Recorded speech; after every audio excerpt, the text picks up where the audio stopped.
Hello? Today, you will hear a story about a man's revenge. 40 years. That's how much time has passed in marriage with Meredith. We met at a very young age and fell in love with each other. I still remember that sunny morning when I saw Meredith with a bunch of bags. She left the store and went to her mother. I was passing by and spotted her. I offered her my help. Girl, wait. I caught up with her. Let me help you. No. You don't need it. Thanks. Meredith turned to me as one of her bags burst open and apples rolled down the sidewalk.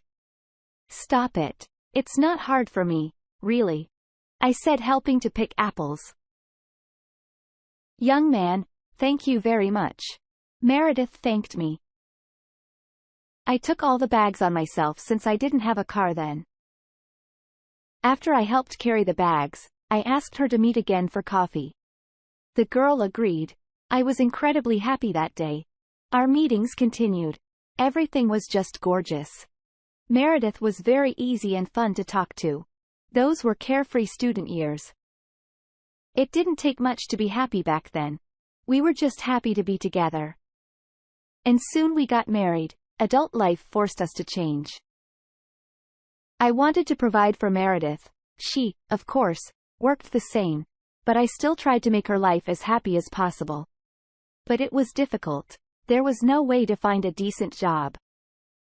So I had to work multiple jobs at once.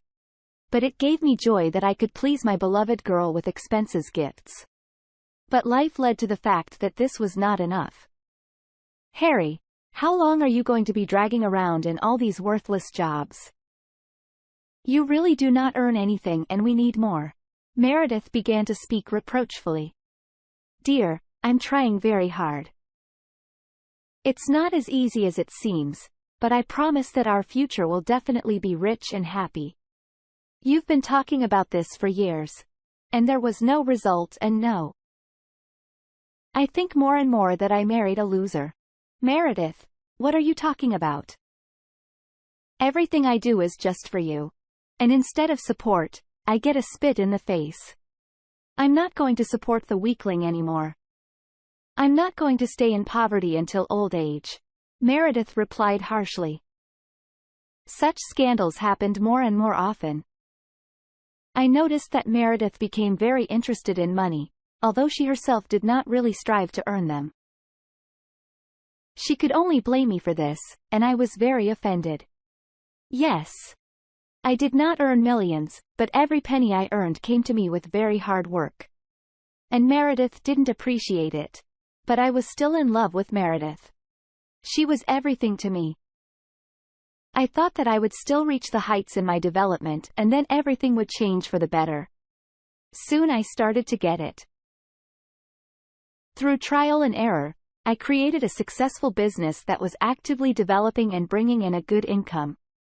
Meredith really calmed down. She liked our travels around the world and expensive gifts. But her euphoria and gratitude were short-lived. She asked for more and more money each time for personal expenses and took it for granted again. This money was not small, but it was also earned with blood and sweat. I was constantly at work. But when I did manage to make time, Meredith was less and less willing to spend that time with me. Meredith, dear, I'll be free early too and we can go to rest in our favorite restaurant. I said admiringly to my wife. Dear, this, of course, is good. Only I already have plans for the evening. Meredith replied dryly. Darling, tell me what's going on. Yes. Nothing happens. Everything is fine. What's normal here? I work like a horse. I have one of the few free days and you don't want to spend it with me again. Sorry. You should have warned me ahead of time. In advance. You totally freaked out? You don't even work now. What are you doing so important that you need to be warned about such simple things? Listen, I'm sick of you. My plans are my plans. I don't want to look like a fool in front of my girlfriends. We made an appointment with our girlfriends for tonight. We wanted to sit down and relax for a while. Recall the old days. And now I have to cancel all this because my crazy husband suddenly decided to ban me. You twist everything. I do not forbid you anything. It's just that I want to be alone with my beloved wife, and you can't cancel the meeting with your fucking girlfriends. You know, Harry, go to the ass with your stupid proposals. I was just in shock after such words. I was even speechless for a while. Yes. We sometimes fought, but now everything just turned into something incredible. My suspicions began to creep in. It was very strange that she often began to meet with her girlfriends lately. These were also those slippery creatures who could only discuss everyone in a row. And Meredith didn't like it before, so she didn't hang out with them very often just to show off her status. When I got home from work, Meredith was no longer at home. I calmed down a little and decided to overcome my anger. Busy preparing dinner. Thought Meredith would come home, would have a nice dinner, and I'd try to talk to her. But time passed and Meredith did not return.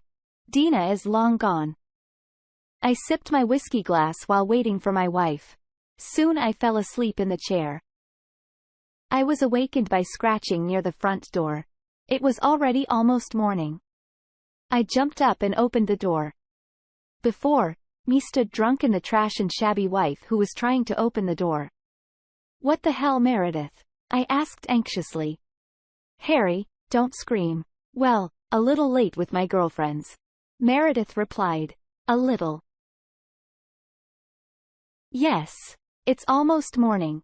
I've been waiting for you all evening. Don't be mad, please. Let's talk later. I'm going to bed. Meredith reeked of alcohol and cheap men's perfume. I was just shocked. It didn't look like she was hanging out with her girlfriends at all. Disgusting thoughts swirled in my head again. I felt deceived, but I decided to hold back and continue the conversation when Meredith woke up. Well, wife walking, don't you want to explain yourself? I asked as Meredith got out of bed. Honey, forgive me. It's my fault. I don't know what came over me yesterday. Meredith answered guiltily. Answer me, please. Why did you smell of men's perfume? Is it? Michael was sitting next to me. At the table. Remember Elizabeth's husband? He must have smelled. Was he with you? Yes. Elizabeth brought him with her, although we agreed to meet only as girls. Harry, honey, don't think anything bad. Yes. I came home late and pretty drunk, but if you think that I cheated on you, then you are deeply mistaken. I really love only you and I would never allow myself anything extra in my life. Okay. Sit down at the table. I cooked breakfast. Dear, you're the best. I looked at Meredith and felt that she was outright lying to me. I knew Michael. He would never use such a perfume. There was clearly something wrong here, but Meredith was in no hurry to tell the truth. She acted like a carefree student despite her age. A little later, I called my friend Steve. It was my best friend from a young age. He also reached good heights and he had his own clinic. Steve. Hello. Do you have a free minute? Yeah. Harry, what's wrong? I know it's none of your business. But I need to talk to you. Well, tell me already. Have you noticed how Meredith has changed lately? To be honest, I noticed, but I didn't want to get into my own business. So I see that she has changed. Behaves like a naughty youngster. We now quarrel quite often, but yesterday, she killed me completely. She came in the morning, drunk, she smelled of men's perfume. Friend, listen. I don't even know what to advise you. Have you tried talking to her? Yes. Of course. But I see that she is lying to me. I can't sleep anymore. I suspect something is wrong. All right, don't be nervous. Let's meet tonight, discuss everything if you want. I would be glad. Let's call in the evening and meet. Excellent. Agreed then until the evening. I plan to get drunk tonight and pour my heart out to a friend. Maybe I'll feel better and find a way to deal with it all. But my plans in the evening changed dramatically. Meredith, where are you going? Darling, Uncle Johnny called me. Something happened to his wife. I have to leave for a couple of days. I want to be around. They are already quite old, and you know how they are dear to me. So I want to be together. Maybe something I can help. I understand, let's go together. No, dear. It's not necessary. I can handle it myself. Don't be bored here. I'll be back soon, Meredith said and continued to pack quickly. Soon Meredith left. I did not sit still and decided to check where she would go. Is she really lying to me even now? This madness made me sick, but I gathered my strength and went after her. I soon realized that she was driving a completely different route. Meredith stopped outside a house. A young man ran up to her and jumped into her car. Who is this bastard? Why have I never seen him before? I thought. The car drove towards our small country house. I hadn't been here in a long time, but it looked like Meredith had been coming here a lot lately. I saw the car stop and the couple went into the house. I wanted to immediately run after them, but suddenly an idea popped into my head that was much more attractive. When we used to be here often together, I installed hidden cameras here. Meredith didn't know about them. Our garden tools were stolen, and I wanted to follow the cameras. Maybe the thief would return to the crime scene again. And Meredith, I just decided not to burden this information. The camera was also inside the house. But then I considered it useless and just turned off the cameras. I quietly entered a small room from the backyard. Equipment was gathering dust here. I turned on the equipment and everything worked. I clearly saw and heard what Meredith and this stranger were talking about. Meredith, we're together again. This young guy spoke sweetly. Yes, my baby. Did you get what I asked you? Of course, Bunny. Look. This guy took out a syringe with some liquid. Will that really kill Harry? Meredith asked worriedly. Undoubtedly, this old man is screwed. He may suffer a little more, but it will stop his heart. At his age, death from a heart attack is a normal thing. No forensic scientist will get to the bottom of the truth. With a grin, the guy said, naming the strange name of the drug. I wish it would all be over. I can't stand it anymore. I want him to die quickly. Die. And then we'll get rich, baby. All his property will go only to us. Now come here. I'll show you something, said this bastard and began to crush my wife in all places. You dirty bitches, I exclaimed and ran into the house. I kicked the door open and flew into their room. Grabbed that bastard and threw him against the wall. Bitch, you lying. Decided to choose a young lover. You wanted to kill me. You bastard. I'll show you. I yelled and slapped Meredith in the face. Get it, creature? The bastard explained as he got up off the floor and ran over and stuck a syringe in my neck while I was focused on Meredith. You creature, I shouted, clutching my neck with my hand. I still had enough strength to knock out this bastard. Then I pushed Meredith away and ran outside. My heart was beating wildly. My chest started to hurt a lot. I got into the car and managed to drive a few kilometers. Along the way I scored my friend. Hello? Harry. Is that you? Harry. I heard Steve's voice on the phone. Yes. Steve. It's me. I'm driving along the highway towards the city. Drove away from my country house. Remember? Yes. I remember what happened. Steve. They injected me with some rubbish. Steve. I'm out of breath. Wild pain in the chest. This is all my wife, I said with a breath. Harry stopped the car. I'm going. Hold on. Okay, Steve. I'm standing on the sidelines. I said with all my might.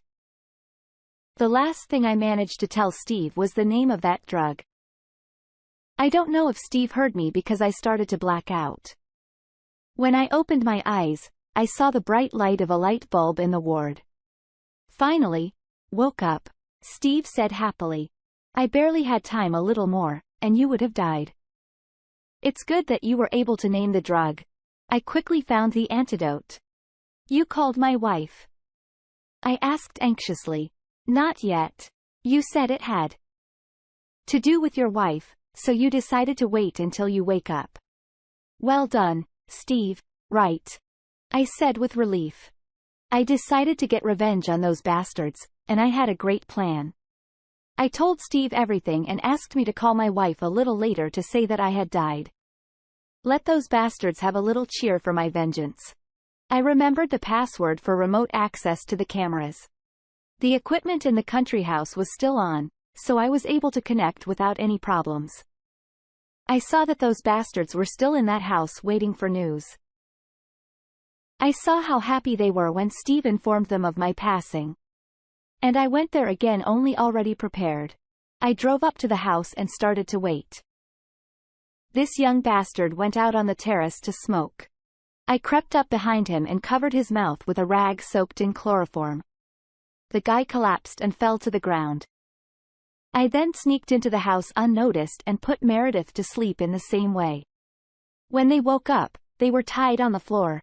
Harry, is that you? Can't be. Meredith yelled. You should have died, angrily shouted that bastard. Yes. He's a dick to you, creatures.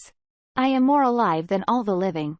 Now your life is in question, I said, taking out 2 full syringes and uttered the name of the drug that they injected me with. Well, it's a familiar little thing. Let's try it on you now. No. Harry. No, please. Sorry. Meredith yelled. Harry, I didn't want to. She made me. Please let me go.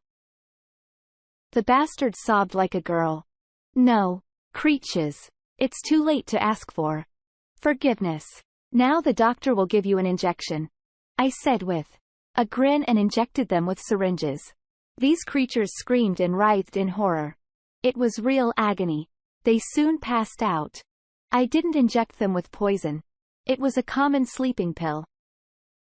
But I made these bastards imagine their death. Soon the police arrived. They packed these comrades. I gave the police a CCTV video of my murder being discussed. After the trial, these creatures were put behind bars. I continued to live. It was difficult for me to throw 41 years of my life into the trash. I had to learn to live without Meredith. But I did well. So I continued to enjoy life. Dear listeners, your support is very important to us. If you like our story, please like, comment and subscribe. It's very motivating for us.